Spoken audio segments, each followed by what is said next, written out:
नमस्कार सर्वांना, मी अनिता नगरकर देवी या चॅनलमध्ये आपले सर्वांचे स्वागत। तर हा पार्ट आहे 3। या पार्टमध्ये आपण बालाजीची पूर्ण माहिती घेणार आहोत आणि दर्शन करणार आहोत। तर चला मी तुम्हाला माहिती सांगते। तर आम्ही इथं आल्यानंतर हे आहे बालाजीचा परिसर पूर्ण आणि हे आहे मेन गेट। तर मेन गेटने एंट्री केल्यानंतर हे भव्य दिव्य असे आहे कमान बालाजीच्या एंट्रीची। तर आम्ही आतमध्ये मंदिराच्या आतमध्ये गेल्यानंतर आम्हाला जवळजवळ 6 घंटे हे दर्शनाला तर आतमध्ये लागलेलेच होते। आणि त्याच्यानंतर बालाजीच्या दर्शन घेतल्यानंतर हा आहे संध्याकाळचा व्ह्यू। आम्हाला संध्याकाळ झालेली होती आणि तिरुपती बालाजी हे तर स्वामी मंदिर या नावाने सुद्धा ओळखले जाते किंवा व्यंकटेश या नावाने सुद्धा ओळखले जाते। हे मंदिर आंध्र प्रदेशातील चित्तूर सुंदर म्हणजेच आपले तिरुमाला या टेकडे वसलेले आहे। आणि याची मेन गोष्ट म्हणजे किंवा हिस्ट्री म्हणजे व्यंकटेश बालाजी हे अवतार आहेत। बालाजीचे अवतार आहे व्यंकटेश या नावाने ओळखले जाते। तर बालाजी हे गोविंद या नावाने सुद्धा ओळखले जाते। त्याचप्रमाणे विष्णूचे अवतार घेऊन कलियुगातील संकट दूर करण्यासाठी बालाजींनी हा अवतार घेतलेला आहे। तर या मंदिराला व्यंकट कलियुग असे सुद्धा म्हटले जाते। हे मंदिर तिरुमाला पर्वतरांगेवर वसलेलं आहे आणि या मंदिराचे खास वैशिष्ट्य म्हणजे आपल्या सर्वांना तर माहितीच आहे, ते म्हणजे इथे केस दान करण्याची परंपरा आहे किंवा मुंडन करण्याची परंपरा आहे। तर यामागे एक कथा आहे।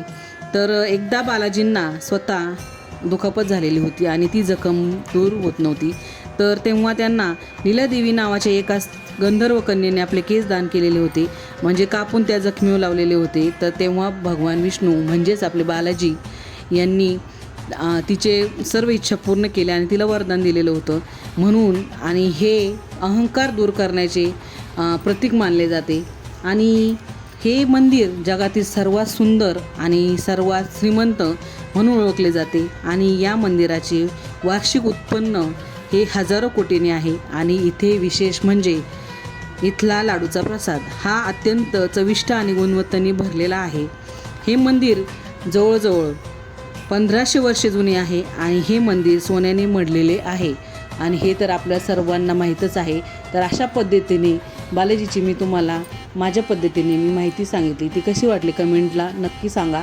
आणि हे आहे इथे आहे एक तळ्यामध्ये मंदिर, तर ते मंदिर नसून एक हवनकुंड आहे।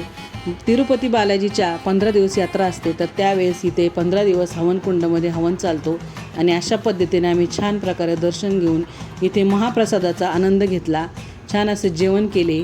आणि इथून आल्यानंतर इथं सुंदर अशी बाग पण आहे, त्या बागेमध्ये मुलांनी आणि आम्ही थोडासा आराम केला आणि त्यानंतर आम्ही तिरुपती बालाजी दर्शन घेऊन छान प्रकारे प्रसन्न होऊन मंदिराच्या बाहेर पडलो। तर हा व्हिडिओ तुम्हाला कसा वाटला तो कमेंट करून नक्की सांगा आणि सबस्क्राईब करायला विसरू नका। धन्यवाद।